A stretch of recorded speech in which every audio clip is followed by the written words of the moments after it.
Somalia Pakistan military power के तौर पर, पार्टनर के तौर पर अब सोमालिया को अपने पक्ष में उसने किया है वहां पर, और सोमालिया के साथ एक समझौता किया पाकिस्तान। नेशनल नीति में पाकिस्तान बड़ा गेम खेल रहा है, जहां भारत की मोदी सरकार की विदेश नीतियां बकवास साबित हो रही हैं।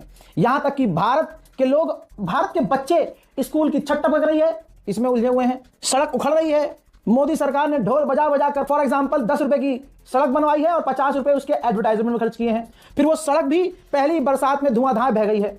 हम इस चीज में उलझे हुए हैं। पाकिस्तान चाहे कितना गरीब, फटीचर, बेकार, बकवास, आतंकी है, लेकिन इंटरनेशनल, ये पिछले 3-4 साल में हुआ है, इंटरनेशनल प्लेटफॉर्म और फॉर्म में पाकिस्तान ने अपनी पकड़ मजबूत कर ली है। भाई साहब, चीन के साथ कैसा रिश्ता है पाकिस्तान का, मुझे बताने की जरूरत नहीं है। नेपाल के साथ पाकिस्तान का कैसा रिश्ता है, मुझे बताने की जरूरत नहीं है। बांग्लादेश के साथ पाकिस्तान का रिश्ता कैसा है, मुझे बताने की जरूरत नहीं है। अजरबैजान, तुर्की के साथ पाकिस्तान का रिश्ता कितना मजबूत है, मुझे बोलने की जरूरत नहीं है। हमारे साथ कौन है, बाबा जी का ठुल्लू? कोई नहीं। हकीकत अब यह है कि सोमालिया बहुत रणनीतिक तौर से हमारे लिए, भारत के लिए जरूरी था, जरूरी है, जरूरी रहेगा। 4 अगस्त को अचानक से इस पाकिस्तान ने सोमालिया के साथ रक्षा डिफेंस एग्रीमेंट किया। यानी पहले सऊदी अरब, पाकिस्तान, तुर्की वाला जो एग्रीमेंट हुआ था वो इसके बाद हुआ। पहले सोमालिया से एग्रीमेंट किया। अच्छा, आप कहेंगे सोमालिया पर इतना जोर क्यों दे रहे हो? सोमालिया जिस जगह स्थित है ना, जहां सोमालिया है, भारत के ट्रेड रूट के लिए वो जगह बहुत जरूरी है। एग्जांपल दिखाऊं, ये मैप मैंने खुद आपको समझाने के लिए बनाया है। ये देखिए ध्यान से मैप को। ये जो आप देख रहे हैं, Israel, Jordan, Egypt, Jeddah, Saudi Arab, Sudan, Djibouti, Yemen. अब यमन से आप खेल समझ गए। ये जो रूट है, ये बाबल मंदेब वाला है, लाल सागर वाला, रेड सी वाला। तो ट्रेड के लिए आपको मालूम है ये इंटरनेशनल ट्रेड रूट है, ट्रेड के लिए बहुत जरूरी है। सोमालिया, ये देखो यहां है, ध्यान से देखो, ये मैंने रेड बॉर्डर बनाया हुआ है, ये सोमालिया। यहां पर पाकिस्तान पहुंच चुका है, चीन और तुर्की पहले से मौजूद है। पाकिस्तान ने एग्रीमेंट करके सोमालिया के अंदर अपनी मौजूदगी मजबूत कर ली है। ठीक, अब होगा क्या, ये जो रूट है, इस रूट से भारत सामान इंपोर्ट एक्सपोर्ट करता है। ठीक, बाबल मंदेब अगर बंद हो जाए तो क्या क्या होगा हमें पता है। इसी जगह अब जब सोमालिया है तो तुर्की, पाकिस्तान और चीन तो एक ही है। सोमालिया से देखिए, चाइना पैसा दे देगा सोमालिया को, तुर्की हथियार देने की बात कर देगा, पाकिस्तान कह देगा हम अपनी फौज देंगे। सोमालिया फिर इन तीनों देशों की बात क्यों नहीं मानेगा? तो अगर ये तीनों देश चाहेंगे तो सोमालिया पर प्रेशर बनाकर ये रूट भी भारत के लिए बंद कर देंगे। भाई, स्ट्रेट ऑफ हॉर्मुज में क्या हुआ है आप सभी को पता है, मुझे बताने की जरूरत नहीं। जिसको ये चाहेंगे ये जहाज उसका निकलने देंगे, जिसका जहाज नहीं, अगर भारत का जहाज होगा तो नहीं निकलने देंगे। आगे ऐसी भी स्थितियां बन सकती है, क्योंकि अब आपके सामने ये रिपोर्ट देखिए। रिपोर्ट में बताया गया है, और ये नव भारत टाइम्स की लाइन है, सोमालिया बना पाकिस्तान का नया सामरिक अड्डा, भारत के लिए हिंद महासागर में कितनी बड़ी चुनौती। तो ये क्वेश्चन मार्क किया है, उसका जवाब मैं दे चुका हूं कि कितनी बड़ी चुनौती है, भारत के लिए बड़ी चुनौती है। अमेरिका साला रोज भारत पर ट्रेड टैक्स लगा रहा है, ठीक है, लगा रहा है ना। पूजा करी थी, अर्चना करी थी, चूम रहे थे हिंदू समुदाय उसका मुंह बर्थडे पे, वो तमाम मंजर आप नहीं भूल सकते। आज भारत इंटरनेशनल लेवल पर अकेला है, और मोदी चीखता चिल्लाता रहा कि भैया डोल बज रहा है हमारा, डोल बज रहा है हमारा ढोल। प्रधानमंत्री होने पर हमारा उनके लिए सम्मान करना जरूरी है, लेकिन जब प्रधानमंत्री पद पर होकर हमारा देश इंटरनेशनल फॉर्म में कमजोर हो रहा है तो बात तो भाई अब वतन परस्ती पर आती है। देश को लूटो, पीटो, घसीटो, मुसलमानों को मारो, ईसाइयों को दबाओ, ये तमाम चीजें आ रही हैं। लेकिन इंटरनेशनल प्लेटफॉर्म पर भी अब हम कमजोर साबित हो रहे हैं। ये आते हैं अपने लोगों से ऐलान करवा देते हैं, ये झूठी खबर है, ये हमारा इंटरनल मैटर है। जो इंटरनल मैटर नहीं होता है, साबित होते हैं कि ये झूठे हैं। ये अपनी फौज से कहलवा देते हैं कि नहीं जी, हमारी मिलिट्री पोस्ट किसी के कोई भी कब्जे में नहीं है। हद हो गई है भाई। अगली रिपोर्ट देख लो भाई, इसी रिपोर्ट में सब चीजें हैं। चलिए मैं इसी रिपोर्ट के जरिए बताता हूं। भाई, सोमालिया और पाकिस्तान ने रक्षा समझौता कर लिया। इस रक्षा समझौते से पाकिस्तान की सैन्य उपस्थिति हॉर्न ऑफ अफ्रीका में बढ़ सकती है। इन इलाके में चीनी नौसेना और तुर्की पहले से ही मौजूद हैं। ऐसे में पाकिस्तान इन देशों के साथ मिलकर भारत के लिए मुश्किल खड़ी कर सकता है, जिसका सीधा असर समुद्री व्यापार पर होगा।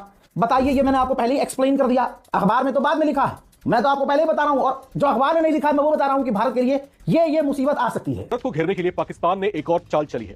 इस बार निशाना सीमा नहीं, हिंद महासागर है। पाकिस्तान ने अफ्रीका के उस देश के साथ हाथ मिला लिया है जिसकी लोकेशन दुनिया के सबसे अहम समुद्री रास्तों में से एक के ठीक पास है। नाम है सोमालिया। 4 अगस्त को पाकिस्तान और सोमालिया के बीच रक्षा समझौता हुआ, और इसके बाद सैन्य प्रशिक्षण, आतंकवाद विरोधी ऑपरेशन, सैन्य क्षमता निर्माण और रक्षा सहयोग का रास्ता खोल दिया गया। इतना ही नहीं, सोमालिया की नजर पाकिस्तान के JF-17 थंडर लड़ाकू विमानों पर भी है। यानी पाकिस्तान सिर्फ अफ्रीका में दोस्त नहीं बना रहा, हिंद महासागर के बेहद संवेदनशील इलाके में अपनी रणनीतिक पहुंच बनाने की कोशिश भी कर रहा है। अब जरा नक्शे पर नजर डालिए। सोमालिया हॉर्न ऑफ अफ्रीका में है।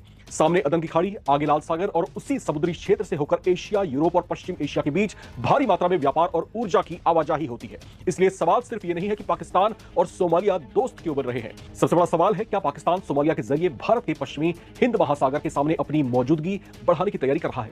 और अगर आने वाले समय में यह रक्षा सहयोग सिर्फ ट्रेनिंग और हथियारों तक सीमित नहीं रहा, बल्कि पाकिस्तानी नौसेना की नियमित मौजूदगी, संयुक्त समुद्री अभ्यास या लॉजिस्टिक्स सपोर्ट तक पहुंच गई, तो हिंद महासागर में भारत के सामने एक नया रणनीतिक मोर्चा खुल सकता है। नवभारत टाइम्स की इस खास रिपोर्ट में समझिए पाकिस्तान की सोमालिया में एंट्री का असली मकसद क्या है, GF-17 की संभावित डील कितनी अहम है और भारत के लिए हिंद महासागर में यह नया समीकरण कितना बड़ा खतरा बन सकता है। अब सबसे पहले समझिए कि पाकिस्तान की नजर आखिर सोमालिया पर क्यों गई है। इसकी सबसे बड़ी वजह है सोमालिया की लोकेशन। हॉर्न ऑफ अफ्रीका में बैठा सोमालिया एक तरफ अदन की खाड़ी से जुड़ा है और दूसरी तरफ हिंद महासागर से, यानी लाल सागर, अरब सागर और हिंद महासागर से जुड़े महत्वपूर्ण समुद्री रास्तों के बीच में यह बेहद करीब है। दुनिया के लिए यह सिर्फ समुद्र का एक हिस्सा नहीं बल्कि व्यापार और ऊर्जा की ऐसी लाइफलाइन है जिसकी सुरक्षा पर अमेरिका से लेकर चीन और भारत तक की नजर रहती है। ऐसे इलाके में पाकिस्तान का सैन्य सहयोग बढ़ाना इसलिए महत्वपूर्ण है क्योंकि इससे उसे अफ्रीका के पूर्वी तट पर एक नया रणनीतिक संपर्क मिल सकता है। लेकिन यहां पर एक बात बिल्कुल साफ समझ लीजिए, अभी सोमालिया को पाकिस्तान का सैन्य अड्डा कहना जल्दबाजी होगी। फिलहाल दोनों देशों के बीच रक्षा समझौते, सैन्य प्रशिक्षण, आतंकवाद विरोधी सहयोग, अनुभव साझा करने और क्षमता निर्माण की बात सामने आई है। लेकिन रणनीतिक खेल यहीं से शुरू होता है क्योंकि सैन्य प्रभाव अक्सर सीधे बेस बनाने से नहीं बल्कि पहले प्रशिक्षण, हथियार, सलाह और संयुक्त अभ्यास के रास्ते बनाए जाते हैं।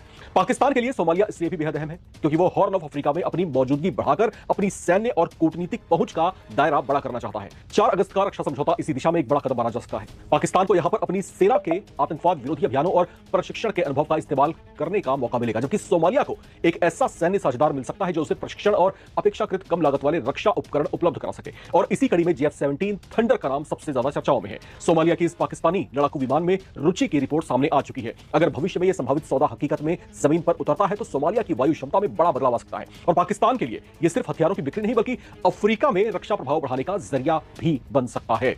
लेकिन इस कहानी का सबसे बड़ा नाम है भारत, क्योंकि भारत के लिए हिंद महासागर सिर्फ समुद्र नहीं है बल्कि राष्ट्रीय सुरक्षा की पहली रणनीतिक रेखा है। भारत का ऊर्जा आयात, समुद्री व्यापार और पश्चिम एशिया से जुड़े आर्थिक हित इसी व्यापक समुद्री क्षेत्र से जुड़े हुए हैं। ऐसे में अगर पाकिस्तान हॉर्न ऑफ अफ्रीका में धीरे धीरे अपनी सैन्य मौजूदगी बढ़ाता है तो भारतीय नौसेना को इस पूरे क्षेत्र में अपनी निगरानी और समुद्री गतिविधियों पर ज्यादा ध्यान देना पड़ेगा, खासकर तब जब पाकिस्तानी नौसेना की नियमित आवाजाही, समुद्री अभ्यास या लॉजिस्टिक सहयोग भविष्य में बढ़ता है। और यहां सबसे बड़ा खतरा यह नहीं है कि पाकिस्तान अचानक हिंद महासागर में भारत से ज्यादा ताकतवर हो जाएगा। असली खतरा यह है कि उसकी लोकेशन क्या है।